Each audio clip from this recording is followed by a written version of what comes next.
Well, good evening, friends. Tonight, 2 Samuel, chapters 5 through 7.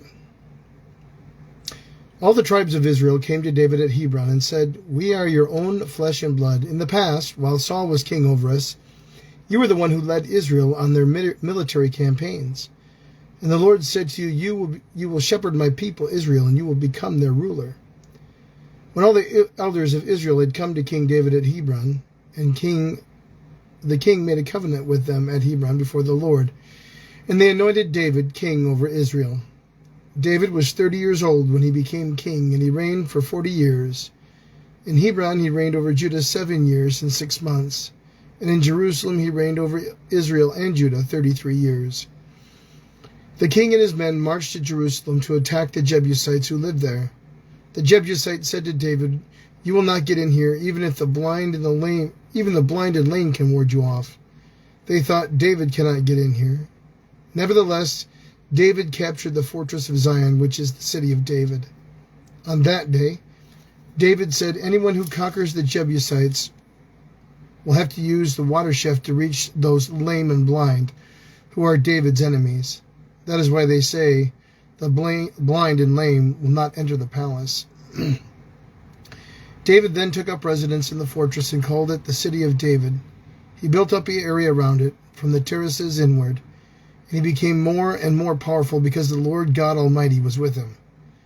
Now Hiram, king of Tyre, sent envoys to David, along with cedar logs and carpenters and stonemasons, and they built a palace for David.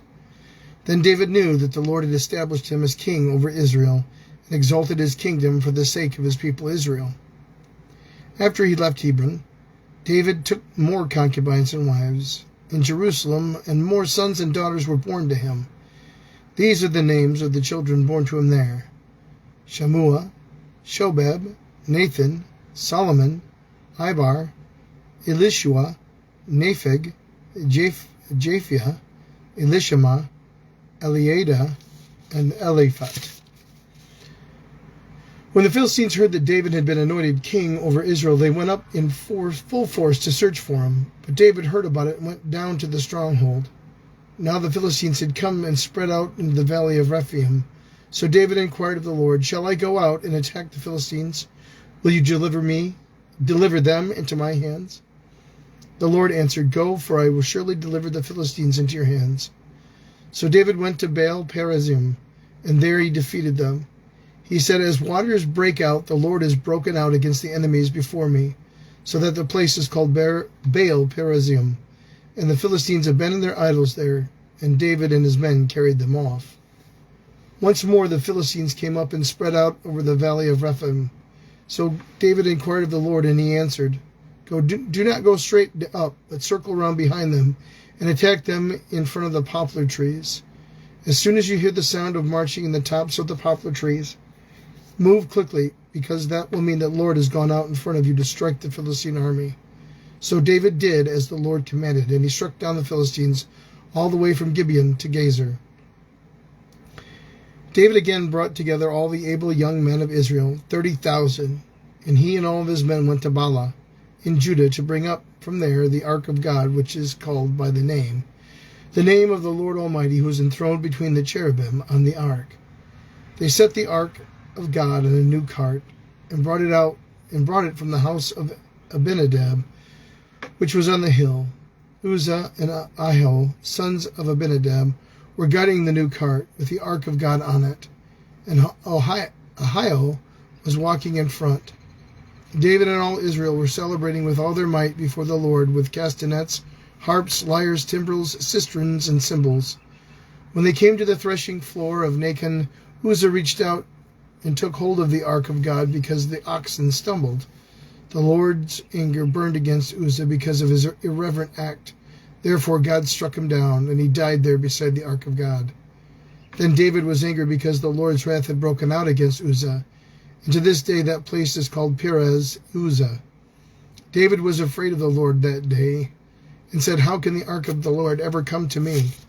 He was not willing to take the ark of the Lord to be with him in the city of David. Instead, he took it to the house of Obed-Edom, the Gittite.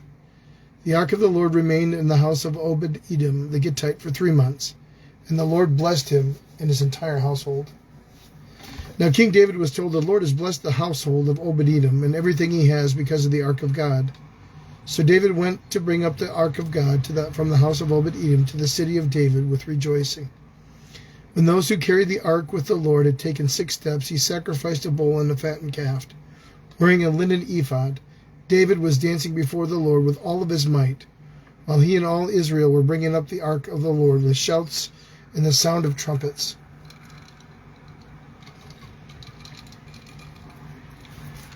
As the ark of the Lord entered the city of David, Michal, daughter of Saul, watched from a window.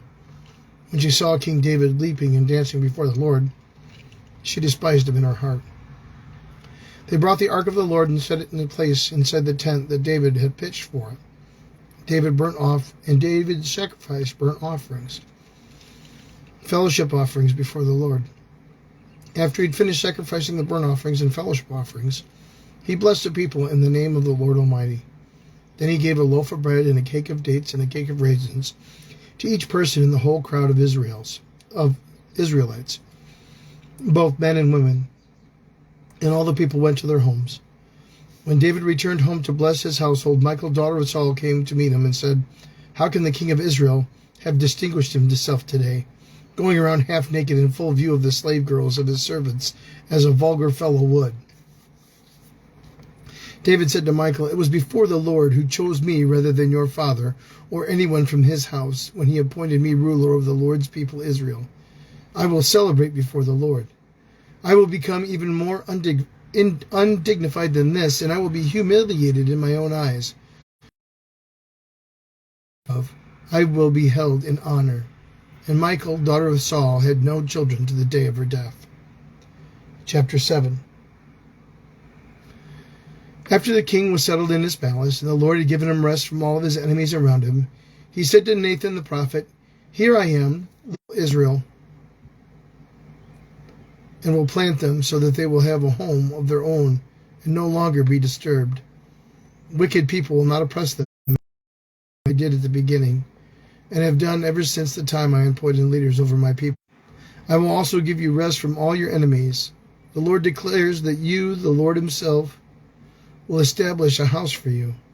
When your days are over and you rest with your ancestors, I will raise up and I will establish his kingdom. He is the one who will build a house for my name, and I will establish the throne of his kingdom forever. I will be his father, and he will be my son. When he does wrong, I will punish him with the rod wielded by men, with floggings inflicted by taken away from him, as I took it away from Saul, whom I removed from before you. Your house and your kingdom will endure forever before me. Your throne will be established forever." Nathan reported to David all the words of his entire revelation. 2 Samuel chapter 6.